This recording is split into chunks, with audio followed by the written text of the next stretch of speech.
本当にいい映画ってのはやっぱり本当に楽しいんだよね。そうしてめんどくさいものじゃないしね。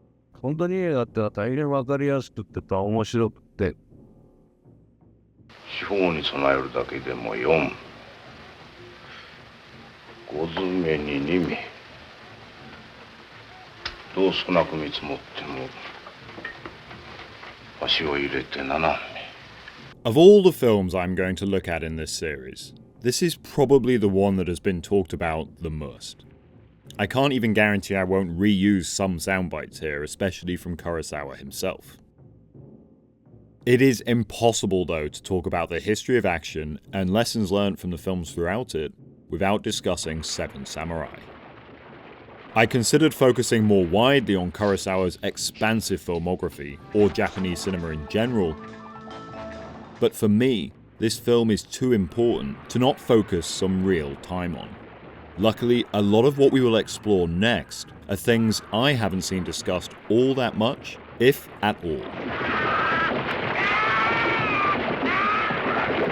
Perhaps a reason I feel like we see the same ground being walked over again and again in discussions around this monumental picture, such as the use of telephoto lenses, every character feeling defined to an appropriate level, the numerous remakes, and just how damn good it is because Kurosawa himself didn't speak much about it. In fact, he didn't speak a great deal about his work at all, outside of the odd interview here and there. However, Kurosawa actually gave us everything we need to know, as he always did, through his work. I felt the energy and excitement of those images, those movements, and those scenes transferred to me and to all the rest of us who sat there in the theater enthralled. Akira Kurosawa taught us all so much and gave us so much. I've always loved this last part of his, well, something like an autobiography, as he wraps up talking about Rashomon, the film that introduced him, and largely Japanese cinema, to the world. Rashomon became the gateway for my entry into the international film world, and yet, as an autobiographer, it is impossible for me to pass through the Rashomon gate and onto the rest of my life. Perhaps someday, but it may be just as well to stop. I am a maker of films. Films are my true medium. I think that to learn what became after me after Rashomon, the most reasonable procedure would be to look for me in the characters in the films I made after Rashomon. There is nothing that says more about its creator than the work itself. Everything that would become integral to what we now know as cinema is Kurosawa, and arguably the blueprint for what would become the action film is in his magnum opus, Seven Samurai. And where better to start than the beginning? Right here. We meet our bad guys, we get a time limit element, and the very basic plot is introduced.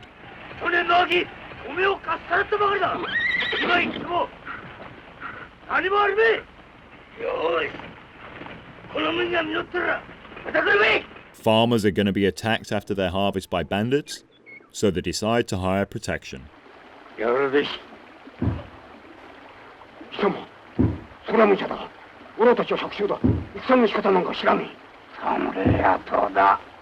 I like Stray Dog. The first line of that movie is, I lost my gun. I lost my gun. Yeah. And then you go, oh gosh, now you're in. And just each scene of that is just, it's this precision in the writing. It is common to see the lead villain here compared to Darth Vader. It is undeniable that Vader was of course inspired by samurai, and that Star Wars was inspired by the Hidden Fortress, along with many other things.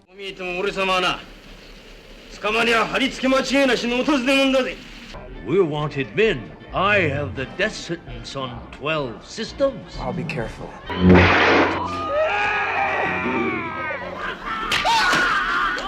I decided that that would be a nice way to tell the Star Wars story, which is take the two lowliest characters, as Kurosawa did, and tell the story from their point of view, which in the Star Wars case is the two droids. But Vader is the villain of our times. He is a huge part of that first film. In fact, great villains define most of the great action films. The villain of Seven Samurai is not in that much of the film. None of the bandits are particularly, but I'll get to that. Kurosawa is known for his love of the elements.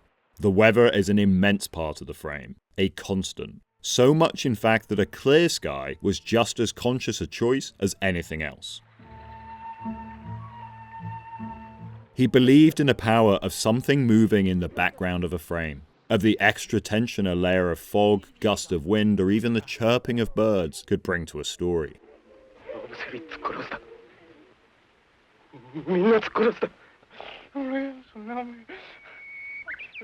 Combined throughout, these micro-choices would bring colour, immersion, depth, and tension to the world. What is outside of the main action, outside of the frame even, is as important as what he composes so beautifully within it. And similarly, the villains of Seven Samurai are something of an elemental force too. They are seen, they do speak, but for the most part they are a force. They haunt our characters just outside the frame. In fact, one villager questions whether we will see them at all.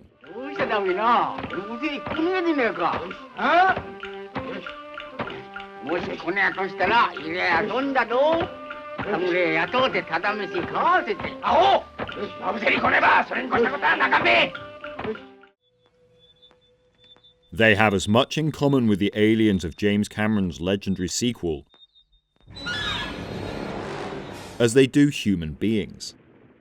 Another film undoubtedly influenced, either directly or through simple saturation over time, by Seven Samurai. The bandits are inevitable. They will arrive. Their appearance at the start and throughout feel as much in line with how the aliens of the disaster science fiction epic Independence Day are treated than your typical villain, such as how its inferior but still grandly entertaining remake, The Magnificent Seven, would utilize Eli Wallach. You came back for a place like this. Why? A man like you. Why? Seven Samurai isn't simply an archetypal action film, it's also a disaster film. The bandits threaten the general existence of the village, instead of any particular individual. When the tide of bandits comes, it will wipe out part of the village, the buildings, not the farmers. 橋向こうの離れ屋3軒とこの水車小屋、これは借り入れまでに引き払ってもらいたい。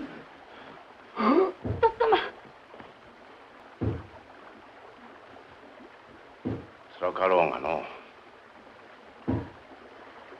是非もないのだ。離れ山ではとても守りきれんで。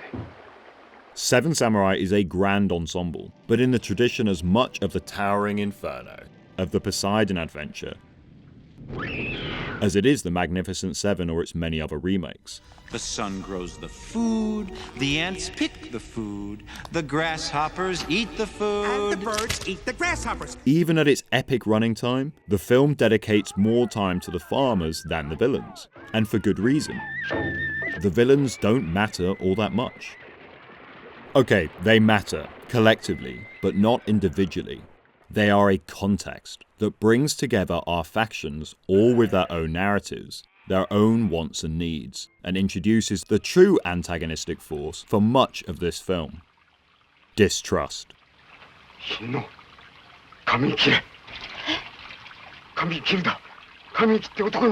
Yes, I don't want to talk about the action. Not yet anyway. After all, there isn't a great deal of it. No, I want to talk about the constant tension. Yep, here we go, tension again. That keeps things, well, tense across all 207 minutes of Seven Samurai, and why it makes what action there is have such importance.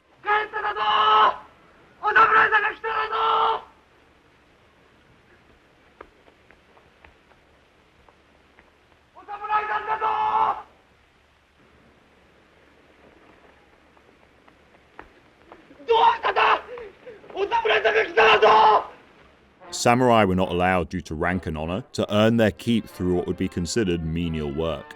Even Ronin, after becoming unemployed, would look down on the idea of doing work such as the farmers do. So, what did they do with their skills instead? That's right, sometimes they would become bandits. The farmers know this, along with other fears. 貴様、ほら、心配でな。百姓の甘っこら侍に目がねえし、侍に甘っこ取られたら村は収まらねえし。So, from the very beginning, the real tension throughout is between the farmers and the samurai. 百姓には種の良し悪しは分かったって、侍の良し悪しなんか分からねえ。Along with that ticking clock of when the bandits will appear. 見間違ったな。村出てもう10日だもんな。Our samurai are, to say the least, not at their best. Skilled warriors though they mostly are, these are men who have lost battles. ところで、あれからどうした？夜になるまで堀の中で水草をかぶっておりました。二の丸が焼け落ちて、頭の上に崩れてきた時には、もうこれまでだと思いましたが。So, what does Mifune's Kikuchiyo find? おめえ鎧と槍とそれに意味も欲しいって言ってたじゃねえか。みんなおるんだぜ。それでも聞かないか。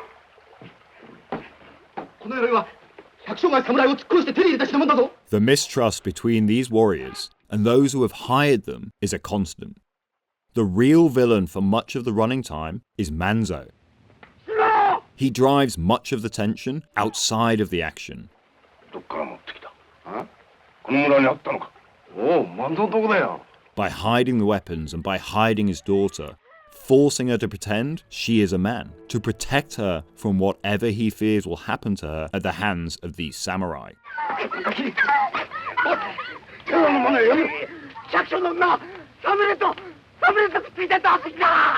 That drives the emotional core of the film, with the team's youngest member being someone we will witness make love for the first time and kill for the first time.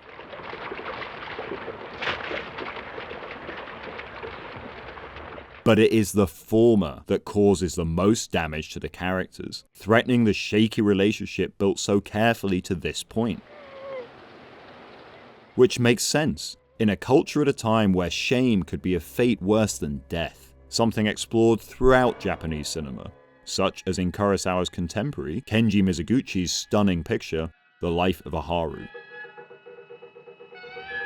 Take the placement of the first climax of the film, where the intermission comes in. Does it end on any kind of great battle? No. It ends with Kanbei giving this stirring speech to the farmers about the importance of their being able to work together.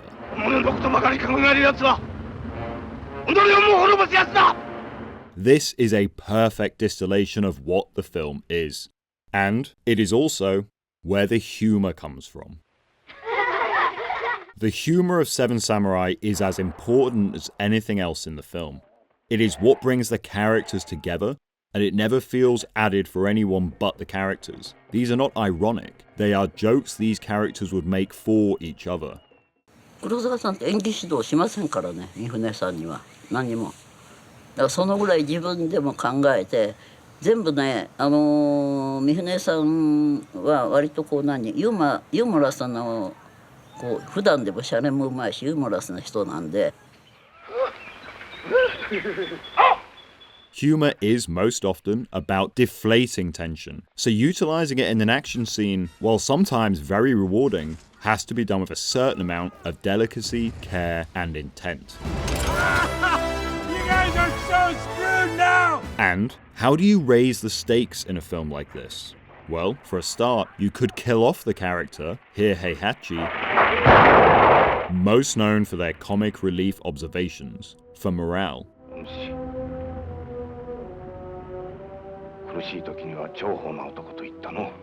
And then right as Seven Samurai becomes 6, where they have less than the supposed minimum needed to protect the village, that is the exact point you have the bandits arrive. It is a spectacular script. In action films, you have to think between the set pieces. Why not make me an offer? The bandits are the bomb, the one that may go off under the table, but you don't know when.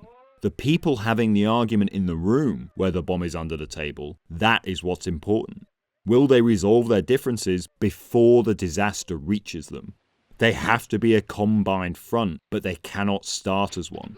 And, in the end, though the bandit force is vanquished, the tension between the samurai and farmers continues to exist, as it must. 今度もまた負け戦だったな。いや、勝ったのはあの百姓たちだ。わしたちではない。で、本当に映画のなんていうの骨格なりね、映画っていうのはどういうものかっていうのを具体的につかむのは脚本をリードする以外にないんだからシナリオを。Kurosawa was a master of screenwriting as much as directing. In fact, he understood all aspects of the filmmaking craft. Especially, he believed in collaborative screenwriting, to force himself and his 1 to 3 collaborators to maintain the best quality of writing, saying in something like an autobiography, the director has a natural tendency to nudge the hero and the plot along into a pattern that is the easiest one for him to direct. By writing of about 2 other people, you can avoid this danger also. Precisely, he understood the need for impossible situations to drive the drama, to force the characters to work together to solve situations in thematically relevant ways. Shinobu Hashimoto, who wrote with other writers, such classics as Rashomon's Seven Samurai, Ikiru, and The Hidden Fortress of Kurosawa, surely making him one of the most important writers of all time, said in his memoir, Compound Cinematics, of the process for the most classically adventurous of Kurosawa's films, The Hidden Fortress. I was taken aback when Mr. Kurosawa and Mr. Kikushima, who had already come up with several situations wherein the trio were trapped, unloaded on Master Aguni and me as homework the task of figuring out how they might break through. To me, that is one of the purest explanations of the writing process, even with a solo writer, for action and adventure, or really any film. Write your characters into truly impossible situations, and then make their escape believable, and thus surprising, rewarding, and revealing. It is something I think the otherwise masterful Yojimbo somewhat cheated a little at one point. Now, Yojimbo is a very different film to Seven Samurai, save for of course some specific elements, such as its single but sprawling location, and some of the same performers. It utilizes deep focus to an even greater degree, in widescreen this time, and here the villains are very defined, with far more of them than heroes. If you can, at least from the start, even call Mifune Sanjuro a hero at all. おあいにく様だが喧嘩に勝った後で殺されるのは真っ平だ。さあ、25両はケースで。土壇場になって怖かったんだよ、あいつ。 When he actually does do something truly heroic in saving the family, that is when he suffers the most. This is important to note. It makes the hero seem more selfless. It adds dramatic irony. And it makes it seem so much more unfair, and the success by the end of the story far more earned. Now, it is easy to say this, looking back from 2024 to 1961, but it is important to ensure the believability of your escapes. When you put a hero in a situation like this, and escape seems impossible, it really brings a spotlight to the solution that is found.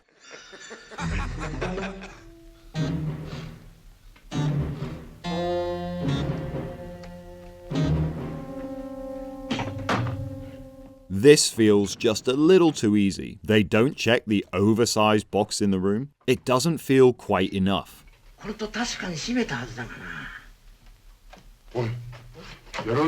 Who am I, of course, to question Kurosawa and his team, but it bears mentioning, especially as looking back on it now it does feel just a little too convenient.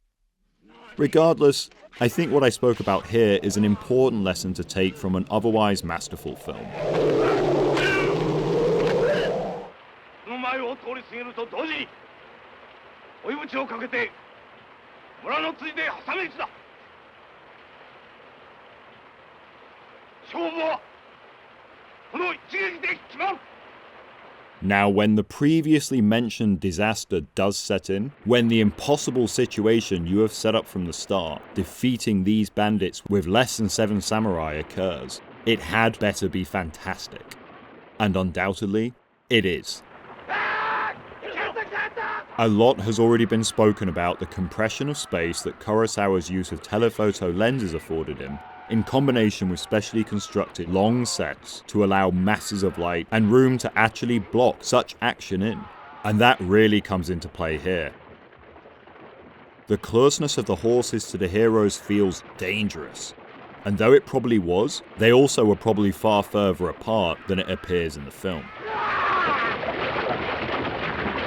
The difficulty of the action here, the combination of elements of the blood mixing with rain, with mud, creating this painful soup of violence, is so integral to that theme set up throughout the film.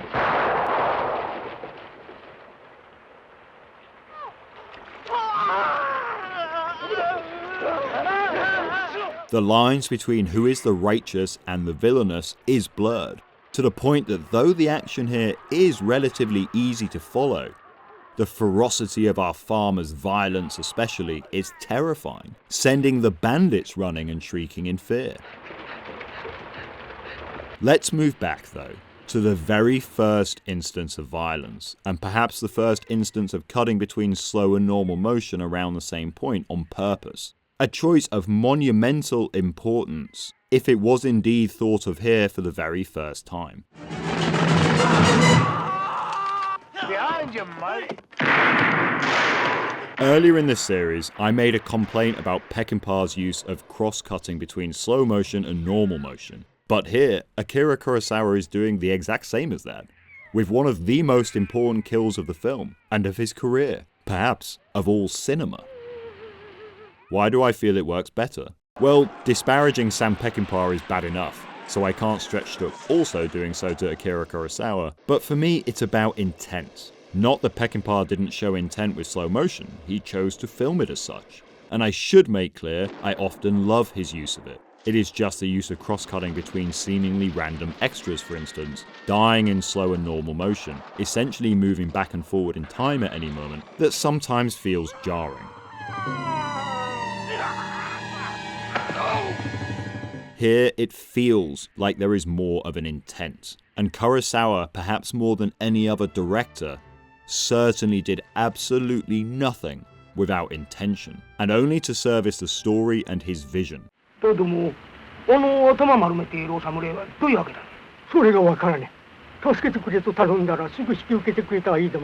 This scene follows Kanbei, who will ostensibly become our hero, choosing to have his head shaved so as to play the role of a monk in saving a kidnapped child from an erratic, trapped, armed man.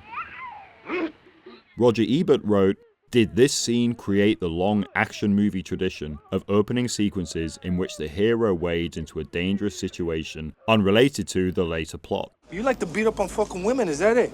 Huh?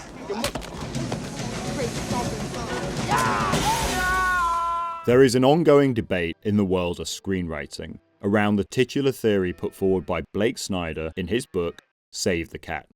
In it, he talks about the Save the Cat moment, something he posits of being of vital importance in almost any movie, but especially big action-adventure stories like Seven Samurai. Including saying at one point, in reference to the film's relative box office failure, "Can you imagine if the makers of Lara Croft 2 spent $4 on a good Save the Cat scene?" Instead of the $2.5 million they spent developing that new latex bodysuit for Angelina Jolie, they might have done a whole lot better. Because I'm sure it's that easy. Essentially, a hero does something kind early on, like saving a cat, just to tell the audience that, hey, underneath it all, this person's a nice guy. Here. Go on, take it. This is not that. This is a distinctly powerful thing that carries great thematic weight by Kanbei. He is choosing dishonor in losing his top knot to save this child. It tells us so much about him and what a great samurai is. This is the mark to which the other 6 samurai will now be compared. He isn't just saving a cat to tell us that he is a nice enough guy. This is not unrelated to anything in the film. This moment is the film. 一つはお前が食べるね。 The samurai are choosing to risk their lives for just food and board, not even pay, to save others, which is exactly what Kanbei is doing here. The first samurai we meet tells us that this task is not honorable for a samurai. 百姓の分際で何をほざく。落ちぶれても武士や。貴様らの施しは受けん。 This is in microcosm what Seven Samurai is. Axioms like save the cat, especially in action cinema, are dangerous. Such ideas are simply not enough alone. Hey, easy, easy. They're just kids. Intention is important. You have to know why you are writing something, why your character does something. How does every scene, every action relate to the theme of the film? Don't look at it.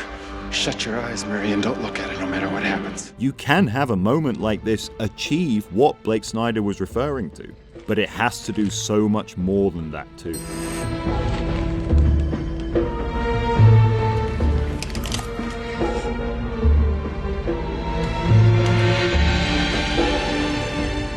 That relates to the usage of slow motion here. It isn't just a stylistic choice. It is Kurosawa making a statement.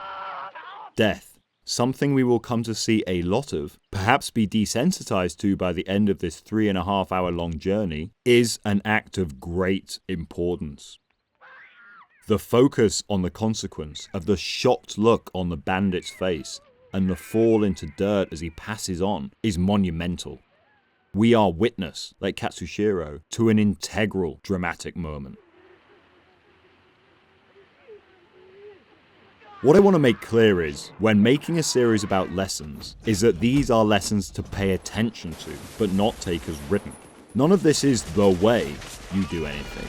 These are ways to do things, led by intent. None of them are the right thing to do. The key to any choice is intention, based on the story. Think of the rain in Seven Samurai's finale. It made an already hard shoot all the harder. And yet they forged ahead, shooting for weeks in the cold and wet, even sometimes suffering frostbite for this one creative choice. It is about the immersion, the drama, making the victory as hard-won as humanly possible. Kurosawa deliberately wanted to reinvent the genre.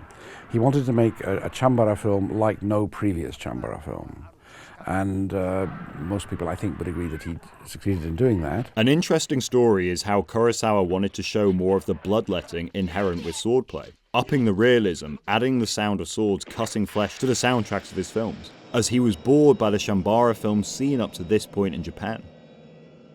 The ensuing wave of increasingly bloody films grew into something that he came to hate, culminating in his final film with Mifune, Redbeard, which eschewed his hero using swords for success and focused on the futility of violence. From sparse and sprawling westerns to crowded men-on-a-mission tales, jaunty heist pictures, muscular disaster films, and maximalist superhero adventures, few figures have had more of an impact on cinema than Akira Kurosawa. In Seven Samurai, he created a blueprint for the action-adventure, but not in terms of the beats to hit, of the format one must follow to make a great film. He simply crystallized a form put forward throughout cinema before him, of exciting populist drama, into a structure that kept you on the edge of your seat throughout, following characters you admire, performing daring feats, falling in love, and escaping dangerous situations, all in the service of the themes and the story. His intent was to make a new kind of Chambara film, and he succeeded, above and beyond. But whilst Japanese cinema would have a grand impact on the world at large, it was arguably a different Asian cinema that would specifically cross over into the American action film more directly. Hong Kong was coming, and with fists and firearms would change everything.